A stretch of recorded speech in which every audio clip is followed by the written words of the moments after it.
یہ دعا انہوں نے کسی کے لیے کی؟ اللہ نے اس دعا کو قرآن مجید کے اندر بیان فرمایا۔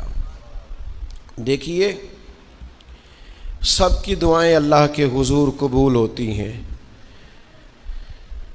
لیکن کچھ زبانیں ایسی ہیں جو رب کریم کو پیاری بہت زیادہ ہیں۔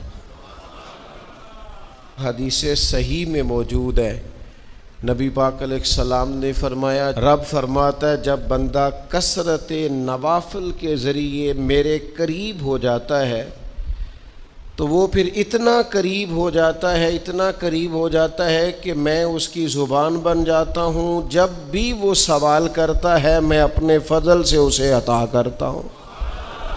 بخاری مسلم دونوں میں موجود ہے۔ اب ایسی زبانیں جن کو اللہ تبارک و تعالیٰ کی بارگاہ سے یہ اذن مل گیا، کثرت عبادت، کثرت نوافل، زہد، ورع، تقوی، کہ اللہ کے حضور جب وہ عرض گزار ہوتے ہیں تو مالک ان کی دعائیں قبول فرماتا ہے۔ تو اب اگر کسی کو کسی ایسی زبان کی خبر آئی اور اس نے جا کے اس سے دعا کرائی اور اللہ نے اپنے فضل سے اس بندے پر رحمت کر دی اور دعا قبول ہو گئی، تو بتائیے حرج والی بات کیا ہے؟ اب اس پر بھی وسوسہ ہے کہ اللہ صاحب کی سنتا ہے، آپ نے فلاں کو دعا کے لیے کیوں کہا؟ اس پر بھی وسوسہ ہے۔ روحانی دنیا سے لوگوں کو دور کرنے کے لیے، اللہ کے نیک بندوں سے دور کرنے کے لیے، وہ لوگ جو مالک کریم کے قرب والے ہیں، جن کو قرآن مجید نے اولیاء اللہ کہا ہے، ان سے لوگوں کا رشتہ کمزور کرنے کے لیے ایک نیا رنگ، ایک نئے انداز میں بات کہ اللہ سب کی دعائیں قبول کرتا ہے۔ اب تم دعا کرانے جا رہے ہو، تم نے فلاں سے کہا میرے لیے دعا کرنا، تم نے فلاں بزرگ سے کہا میرے لیے دعا کرنا، تو میرے بھائی یہ تو بڑی آسان سی سادی سی بات ہے۔ اچھا، یہ بھی ضروری نہیں کہ جو دعا کرا رہا ہے وہ کوئی کمزور ہی ہو، وہ گناہگار ہی ہو، اور وہ کسی نیکوکار سے ہی کہے کہ میرے لیے دعا کرنا تو تبھی بات بنے گی۔ بعض نیک بھی کہہ دیتے ہیں، اور اس سے کہہ دیتے ہیں جو درجے میں ان سے کم ہوتا ہے۔ کیا حضرت امام جعفر الصادق رضی اللہ تعالیٰ عنہ نے کہا نہیں حضرت داؤد طائی سے کہ میرے لیے دعا کرنا؟ کیا کہا نہیں بعض اساتذہ نے شاگردوں سے کہ دعا کرنا؟ کیا کہا نہیں کہ بعض مشائخ نے مریدوں سے کہ میرے لیے دعا کرنا؟ بھائی، کیا بیٹا اپنے باپ کے لیے دعا نہیں کرتا؟ کیا بیٹیاں بیٹے ماں باپ کے لیے دعا؟ او سنو نا یار، اس سے بڑی میں آپ کو بات کیا سناؤں؟ بخاری مسلم میں موجود ہے، حضرت عمر فاروق رضی اللہ تعالیٰ عنہ عمرہ کرنے جا رہے تھے۔ اللہ کے پیارے رسول، رسول رحمت، محبوب رب اکبر صلی اللہ تعالیٰ علیہ وسلم نے فرمایا، عمر میرے بھائی ہمیں بھی دعاؤں میں یاد کرنا۔ اب بتاؤ اس سے بڑی مثال کہاں سے لائیں؟ حضرت عمر سے نبی کریم علیہ الصلاۃ والسلام نے کہا، عمر میرے بھائی ہمیں بھی اپنی دعاؤں میں یاد رکھنا۔ تو اگر حضور جناب عمر سے کہہ سکتے ہیں دعا کرنا، مجھے بتاؤ حضور کو ضرورت ہے جناب عمر کی دعا کی؟ یہ کس لیے کہا؟ یہ اس لیے کہا کہ ہمیں سمجھ میں آ جائے کہ کچھ لوگوں سے دعا کرا لینی چاہیے، کچھ لوگوں سے دعا کرا لینی چاہیے۔ بس اس سے زیادہ جملہ نہیں کہوں گا، کچھ لوگوں سے اپنے حق میں کچھ کہلوا لینا چاہیے، کوئی گواہی اپنے حق میں کرا لینی چاہیے۔ فائدہ ہوتا ہے، اس کا نفع ہوتا ہے، اس میں بڑے راز مضمر ہوتے ہیں، اس میں بڑے عقدے کھل جایا کرتے ہیں، اس میں بڑی آسانیاں ہو جاتی ہیں۔ میرے عزیز، نبی پاک صلی اللہ تعالی علیہ وسلم نے فرمایا جناب عمر سے میرے لیے، حضور فرماتے ہیں اللہ کے کچھ بندے ہیں اگر وہ قسم کھا کے کہے نا یا اللہ ایسا کر دے، یہ بخاری مسلم دونوں میں موجود ہے، وہ قسم کھا کے کہے نا لو اقسم علی اللہ لا ابرہ، وہ اگر قسم کھائیں تو رب ان کی قسم بھی پوری فرما دیا کرتا ہے۔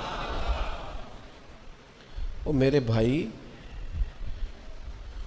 محبت کے لیے دل ڈھونڈ کوئی ٹوٹنے والا، کوئی جگہ ایسی تلاش کر جہاں سے دعا مل جائے، جہاں سے کرم ہو جائے، جہاں سے عطا ہو جائے۔ دعا ہمارے ہاں نا ایک بہت بڑا طبقہ جذباتی لوگوں کا ہے۔ ہمارے ایک استاد کہا کرتے تھے جذباتی لوگوں سے دوستیاں نہیں کرنی چاہیے، جذباتی لوگوں سے تعلقات نہیں بنانے چاہیے، اس لیے کہ جس بندے کا اپنے اوپر کنٹرول ہی نہیں تو وہ کسی کے حق میں کیا کرے گا۔ وہ کہتے تھے جذباتی لوگوں سے بچو۔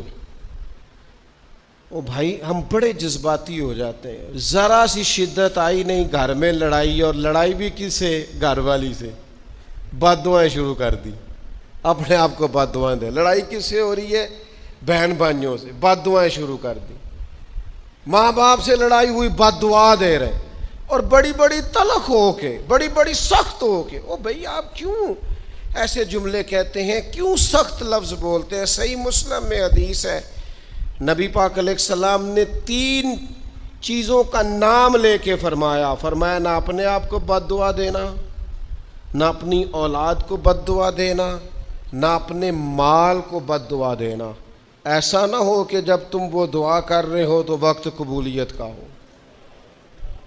کبھی بھی اپنی اولاد کو، اپنے آپ کو، اپنے اموال کو بد دعا نہ دو۔ کیوں ایسے جملے بولتے ہو؟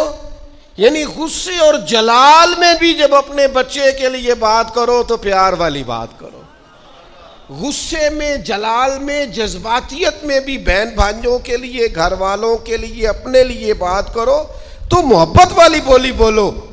کبھی بھی اپنے لفظوں کو سخت نہ کرے۔ ہمارے ہاں 1 منٹ لگتا ہے، لوگ کہتے ہیں اللہ کرے میں مر جاؤں، اللہ کرے میں تباہ ہو جاؤں، اللہ کرے میں۔ او بھائی تو ٹھہر جا، اللہ تعالیٰ نے زندگی تجھے اپنے فضل سے عطا فرمائی ہے، تجھے کیا مصیبت بن گئی ہے، تو کہاں سے نکلا ہے، تو کہاں پہنچ گیا ہے، تو کیسے کہتا ہے میں مر جاؤں؟ تو اپنی جان کا مالک ہی نہیں۔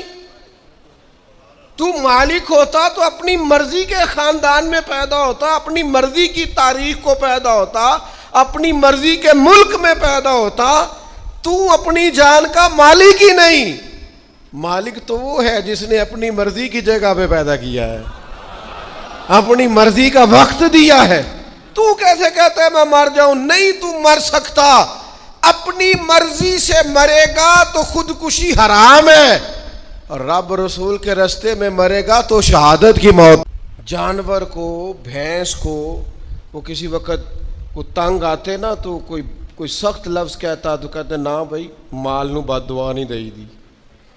تو اس وقت تو مطلب سمجھ نہیں تھی کہ یار مطلب مال نو بد دعا نہیں دئی دی، ایڈی کیڑی میرا مطلب ہے مشکل ہے، ان بندہ ماجی نو بھی مندہ نہ آکھے۔